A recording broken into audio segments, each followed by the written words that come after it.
Hello everyone, and welcome to my Prismata Master Challenges playlist. As with the previous Prismata puzzle playlists, if you're not familiar with Prismata, then this playlist will do you little good. But I do have a Prismata playlist that you can watch to learn the basic rules, and you can go through some of the earlier puzzles, try out the game yourself, and eventually these puzzles will make more sense to you. So, what are we going to do in this playlist? Well, we're going to go over the solutions to the puzzles here. I haven't yet attempted any of the Masterbot or Unfair challenges.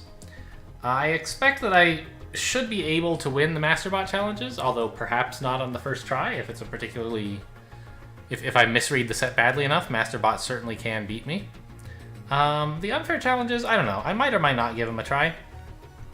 I'm not too excited about playing with a handicap. It just doesn't seem that fun to me. But, you know, maybe I'll give them one go. But we're going to do all the puzzles first, so that anyone who's interested in puzzles can have a look at those.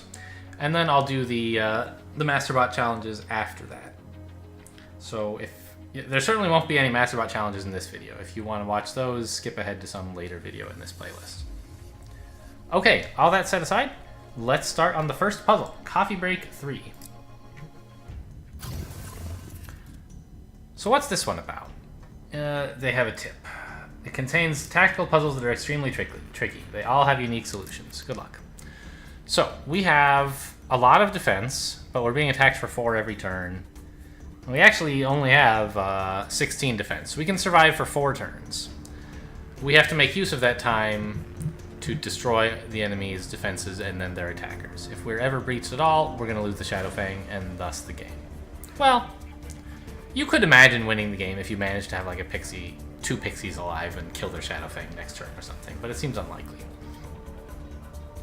So we have 2 damage every turn. We have 3 pixies to work with and these Cryo Rays. It seems pretty likely, I think, that we're going to have to actually destroy these walls at some point.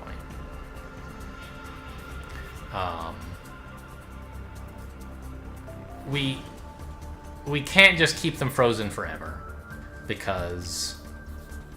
What is the puzzle, by the way? Destroy all enemy forces. Yeah, so killing the Shadow Fangs and the Tarsiers is not enough to win. We will have to kill the walls. So that means we can sort of set aside 2 pixies as being needed to get us up to 3 attack on a turn to deal with a wall.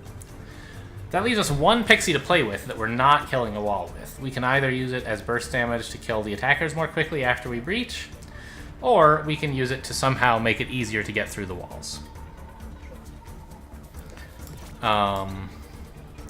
Finally, we have these Cryo Rays with like 2, 3, and 3 charges. Kind of an odd puzzle, but what are we going to do with these? It seems like one thing we could do would be freeze 3 of these, but that doesn't really help us at all, right? Remember, we're saving 2 pixies to breach walls. If we spend 2 of them just to kill 1 wall, we haven't really accomplished our goal. So, really all we could do here is click 1 pixie, that would kill a shield module, and that doesn't seem any good. We can kill a shield module without using the Cryo Rays, so let's just not use them. Freezing a wall doesn't help. The enemy only wants to defend with 1 wall anyway. So I think that from all of these inferences, or not inferences, but from all these statements of fact we've made, I think it's relatively clear that the only possible turn 1 is to click a single pixie and no Cryo Rays. Get rid of a single shield module to bring the number down to something a bit more manageable. The enemy could choose to lose a wall instead, but that would be fine with me. And they attack and we defend. Now what? Now there are only 3 shield modules and we can freeze them all, meaning we can get started on using these pixies to destroy walls. That seems very promising, but is there anything better? I don't think so. We could click a single pixie again to kill a shield module, but we've already found a line that lets us click a single pixie and kill a wall. And we determined earlier that we know we need these pixies to each kill a wall. So this looks like our chance. Let's get started. There we go, lose force fields. And we can do the same thing again. I think that's good, right? Remember, we need to use this pixie to kill a wall at some point. Now seems as good a time as any. We're still not through to his attackers, but we have a little bit of time. And now the fact that that Cryo Ray had only 2 charges has finally started to matter. We only have 2 chill left this turn. We can chill 2 shield modules, but not all of them. This lets us breach for just the Shadow Fang, buying us 1 extra turn. They have 2 attack now instead of 4. And we're going to use that turn on finishing off the shield modules. Finally, we breach to the Tarsiers and win. So, it's a bit intricate. You have to do things exactly right. But all of the things that you need to do, you can sort of reason out from thinking about how you're going to use your resources overall in the long term, and then specialize that to what you can do on any given turn. You know, we had 3 pixies, and we knew exactly what 2 of them had to be used for, which told us what the 3rd one could be used for, and we found time to do each of those things. And then everything else just sort of happened by itself. Out of dozens of complex game mechanics tested by the Prismata dev team, Chill had the most interesting and surprising emergent interactions. Yeah, I don't know what other weird mechanics they tried, but that didn't make the cut. Chill is complicated enough for me, thank you very much. Let's move on to puzzle number 2, Advanced Defense 3.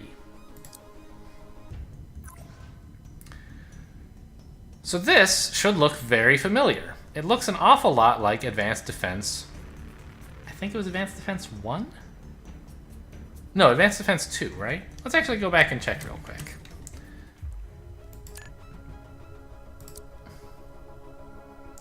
Advanced Defense 1... No, that was this one. Okay, so it was Advanced Defense 2. Advanced Defense 2. Looks pretty similar, right? 4 Tarsiers behind a bunch of attack, or a bunch of defense. The enemy has Venge Cannons, Gauss Cannons, and Gauss Charges. So, what's different in this puzzle? I clicked the wrong thing. Okay. What's different in Advanced Defense 3? I think we have slightly less defense available. Like, we had a wall more or something like that in the other one. But the enemy also has a different distribution of attackers. They have a Tarsier that they didn't have before, and they have way fewer Venge Cannons, just 1 instead of 4, and more Gauss Cannons. So, okay, not clear exactly how this is all going to play out, but what are we going to do differently? Let's first actually try defending it exactly. Let's try playing it exactly like we did Advanced Defense 2. And in fact, let me back up. To do that, we want to figure out how much we're being attacked for over the next few turns, so we can figure out whether we want to keep the force fields or the shield modules in the walls.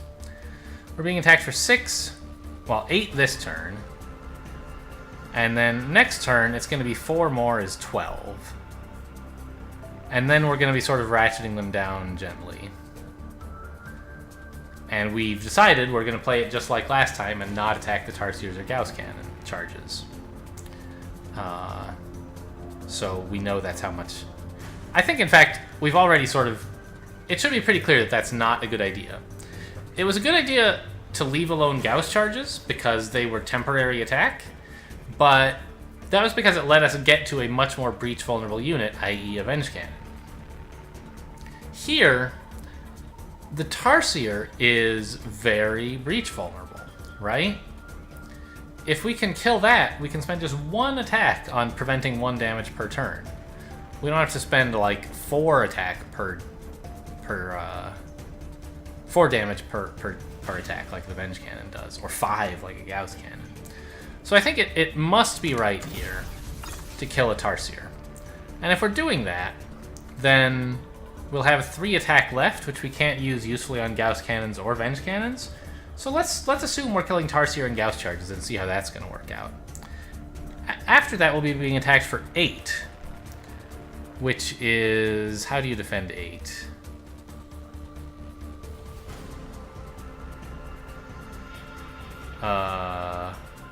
Sorry, my mind is a blank here. I guess it would be Energy Matrix Wall Shield Module? Yeah. That's how you would defend 8. And we'll want the force fields later for once we take out the Venge Cannon, because that'll be 6, and which would be force field energy matrix.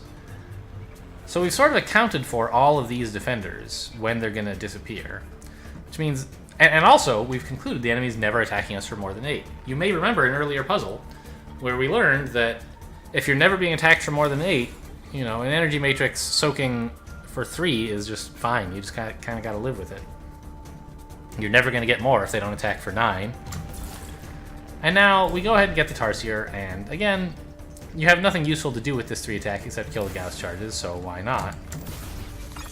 But now it's pretty comfortable to step down, right? We can just defend like this and get started on the Venge Cannon, which we saw earlier is more breach vulnerable than Gauss cannons, so good place to start. And again, Q wants to defend wrong. Q wants to get out the force fields, but we know we're going to need those as soon as we finish off the Venge Cannon.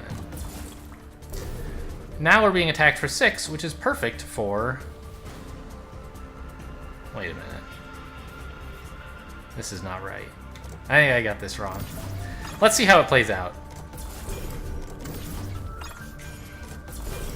Yeah, we're getting breached here. Okay, so we didn't need these force fields.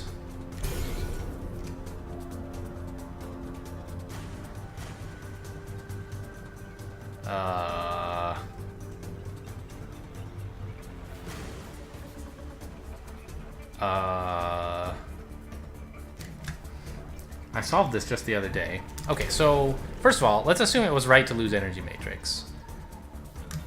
Okay, is it right to lose these force fields then?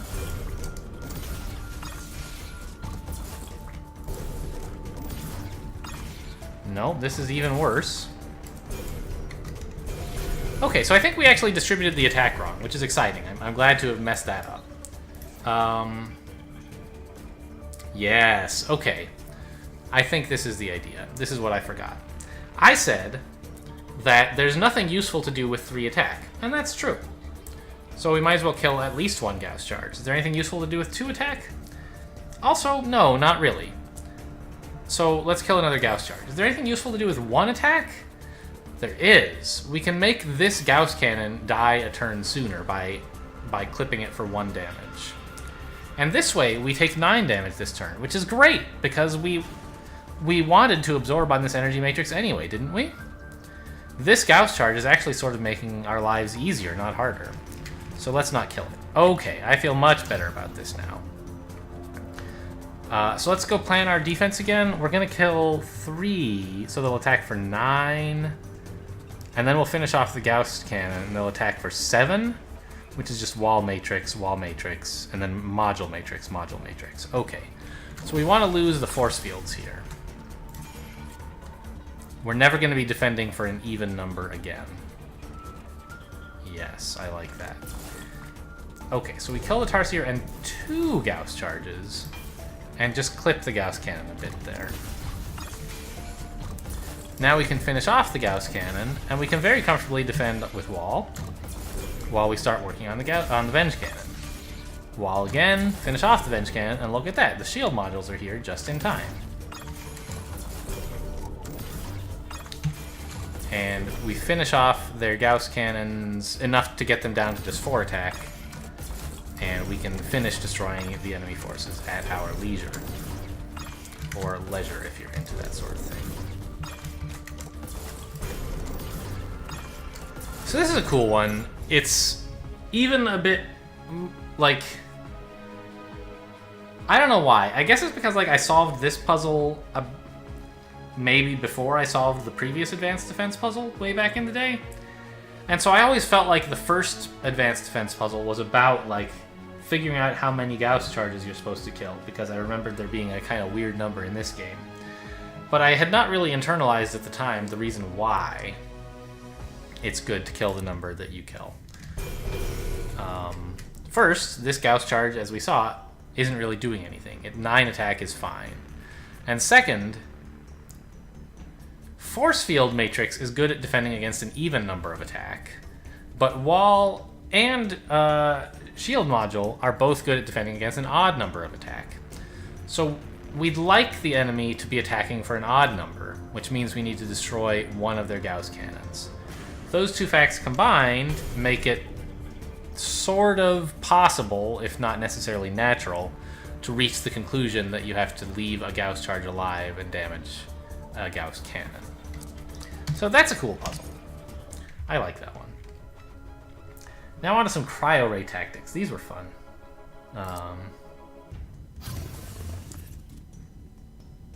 So, destroy all enemy forces. Fine. What do we have at our disposal? We have a Shadow Fang.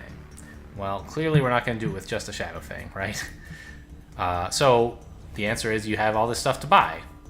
And how much resources do I have to buy it with? 9 gold. And so my first thought was like, oh, I'll just buy everything I'm ever going to need on turn 1.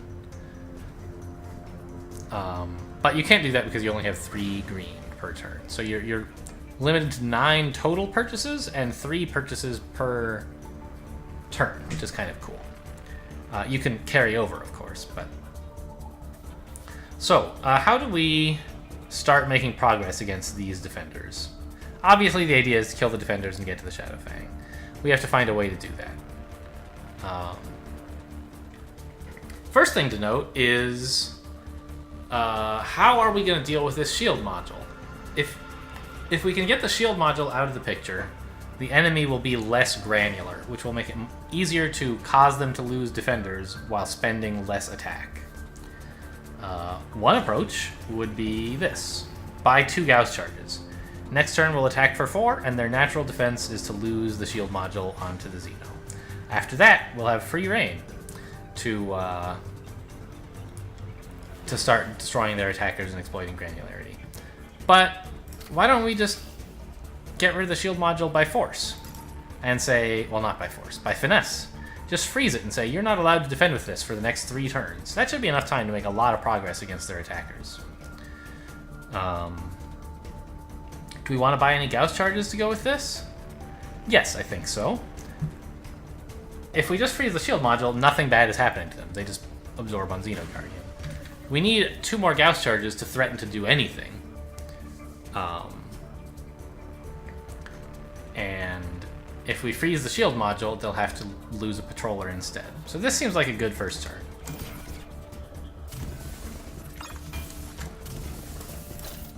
And here, indeed, they're going to have to lose 1 patroller and keep the Xeno.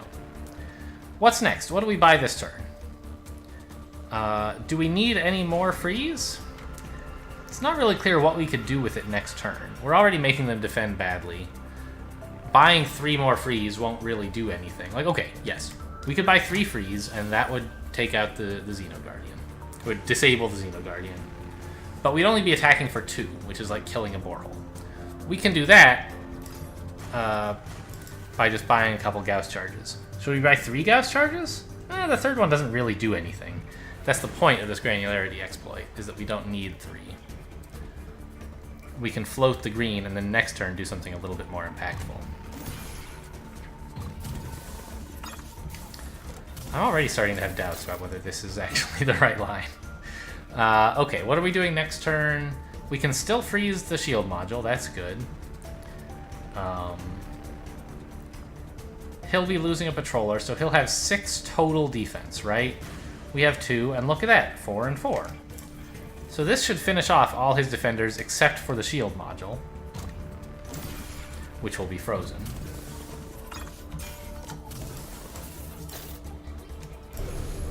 Okay, we still can't get to the Shadow Fang, but good news, the Shadow Fang has to fight our defenses, and we have just enough to get through there. So this is one that like requires a bit of careful planning, but not like really anything too complicated, I think. I don't understand, by the way, like this tip. Yes, it's all true. You get to choose the Cryo Ray's target, but the other reason is you get to use the Cryo Ray 3 times, right? Which is usually more important. Well, no. Okay. Suppose that you had a Cryo Ray that you can use an unlimited number of times. you would just point it at the same engineer forever and keep it frozen forever. And in that way, it's still not really any better than a single Gauss charge. So if an infinite charge cryo ray is as good as a Gauss charge, then you would expect a 3-charge cryo ray to be a lot worse. But, as they point out here, you get to choose how, you get to dictate how your opponent defends, which can be more important than total amount of attack that you have. So anyway, I feel like nothing here is super confusing. You just have to like sort of work out how much freeze you need, what is in the way of you doing what you want to do, and how to get around it. In this case, it's that one shield module, and so a single cryo ray is enough to deal with it. The rest, you'd like to invest in Gauss charges to actually kill attackers.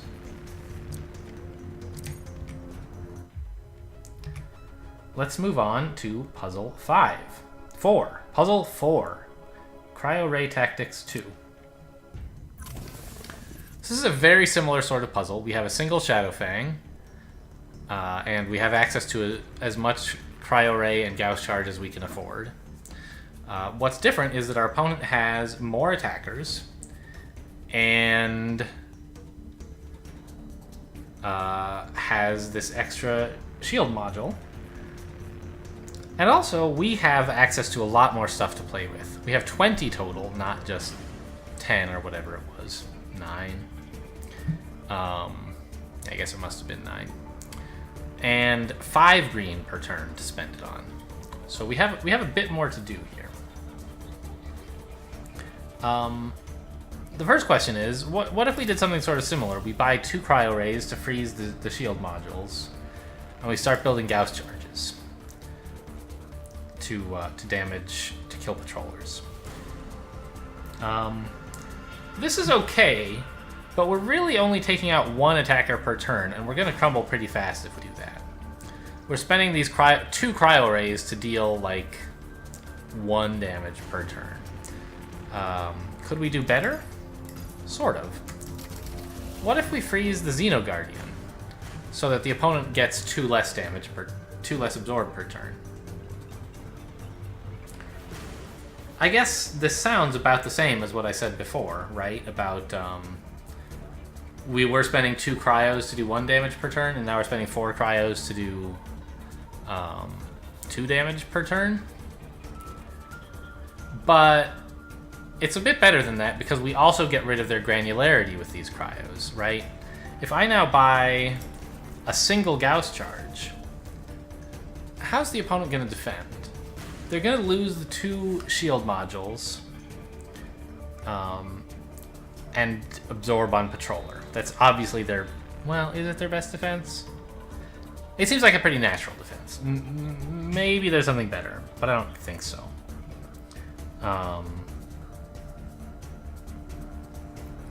They could lose a Patroller instead to keep their granularity, but then they'd be in a similar position. Yeah.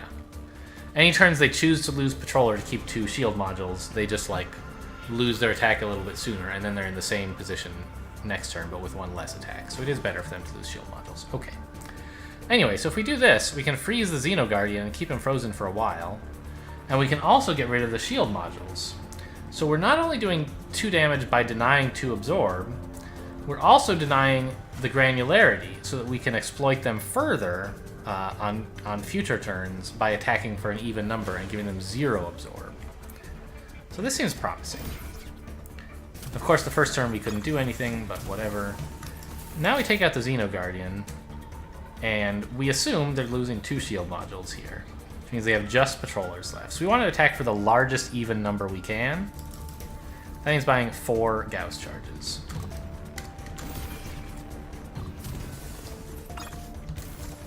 Again, freeze the Xeno.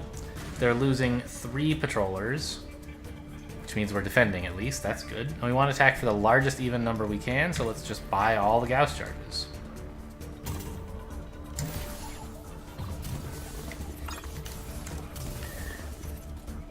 Now, this is kind of an interesting turn because we have 2 choices with what to freeze. We've been freezing the Xeno, and that would work.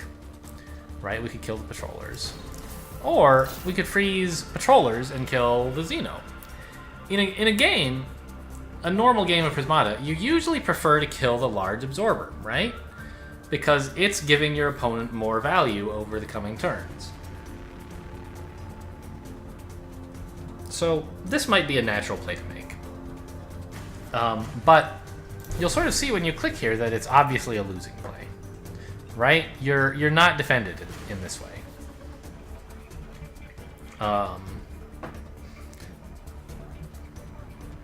Something doesn't feel right here. Okay, oh yeah, every time I get here, I get like, wait a minute, did I lose? Did I mess up the puzzle? It actually, I think, maybe doesn't matter what you do.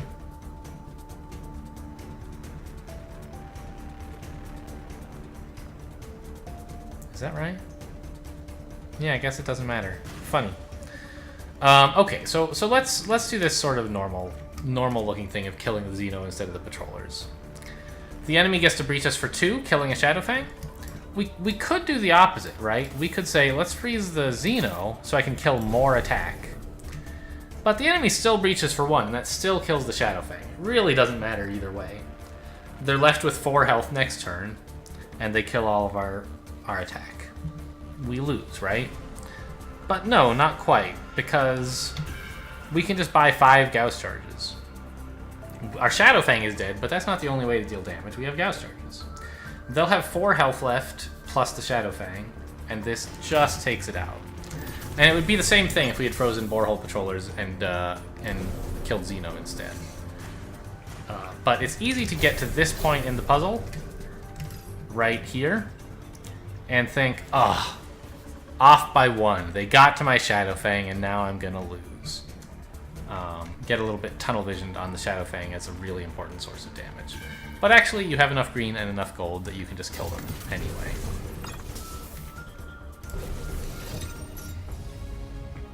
So again, pretty, like... There was... Maybe straightforward isn't quite the right word, but there was sort of one correct thing to do with the cryo rays. And you can figure that out by thinking about how your opponent is going to defend. And what you want them to do. You want them to lose their granularity forever. In both this puzzle and the previous one. In the previous one, it was relatively cheap to just invest a single cryo ray to deny them their granularity forever. But here, you can do even better than that. Instead of investing in 2 cryos to deny them their granularity, you can deny them their absorb and their granularity in the same turn, which is pretty gross. And then continue denying them both of those things. So that's what the cryo ray pointing at the Xeno Guardian is all about. And now, on to the last puzzle in this Master Challenges series. Iced Coffee Break. Another cool one. So I don't know. I don't love chill in Prismata. It's in a better state than it was when I was like originally playing. It was pretty oppressive back in the day, and so I kind of like hated it. Just it feels bad, you know, to lose your absorbers that you thought you had, and like, God, they breached me and they don't even have any friggin' attack. It's just a stupid chill. And so I still like don't love chill most of the time. I feel like I kind of have gotten over it, but anyway.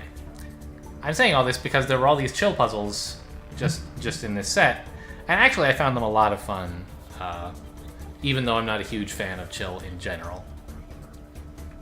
They're just cool. There's a lot of planning to do with just these few tools that you're given. So, moving on to this puzzle. What's the deal here? We have a Shiver Yeti. The obvious way to use a Shiver Yeti is in combination with a Frostbite to freeze the energy matrix, right? That way you don't have to spend 2 Frostbites on an energy matrix. So we'll almost certainly do this at some point, but will we do it right away? Who can say? Also, we have 4 attack and a single... Get out of here. A single Pixie. And the opponent has an energy matrix. So what this tells me is that we are... And also, we'll need to breach the opponent many, many, many times. So we can't just, like, freeze the energy matrix and spend the Pixie to kill attackers. we're going to have to use the Pixie to kill the Energy Matrix on a turn when they can't defend with anything else, either because everything else has been destroyed or everything else is chilled.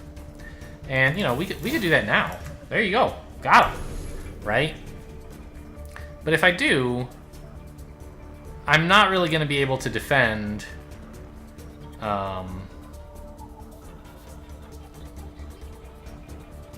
yeah, actually, maybe this is not so far off from being correct as it looks.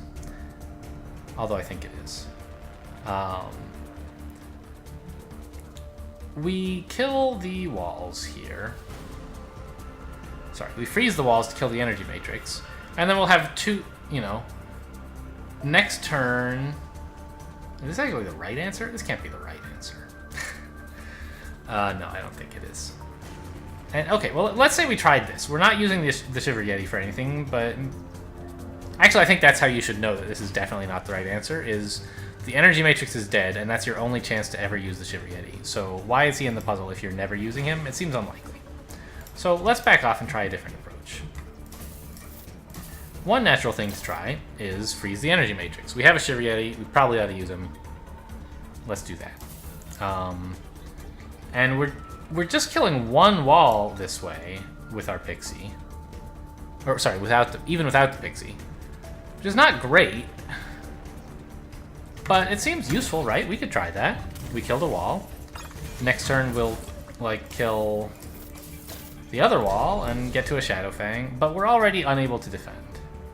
Spend the Pixie to get to another Shadow Fang. We still can't defend, and also their Energy Matrix will protect them forever now.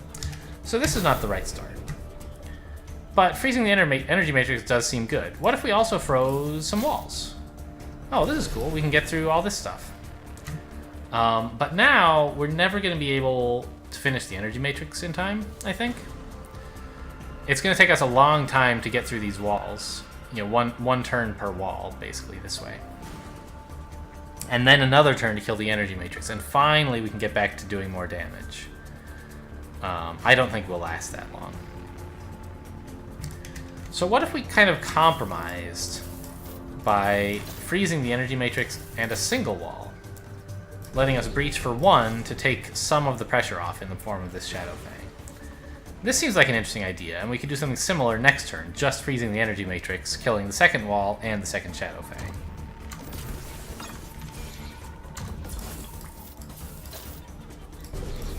Again, we're saving the Pixie because we know we'll need to kill the Energy Matrix soon. But right now it's more important to freeze it so we can get to the Shadow Fangs.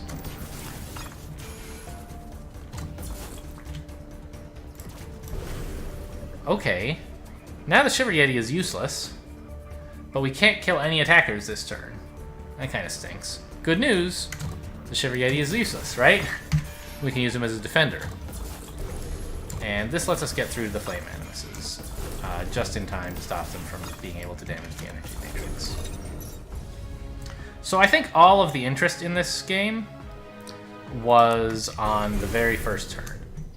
How you handle this first turn dictates all of the coming turns. And therefore, in order to play this first turn, you kind of have to think your way through the coming turns. And say, look, this Shiver Yeti is probably important, and the only way I can see to use him is in combination with a Frostbite, so we'll do this.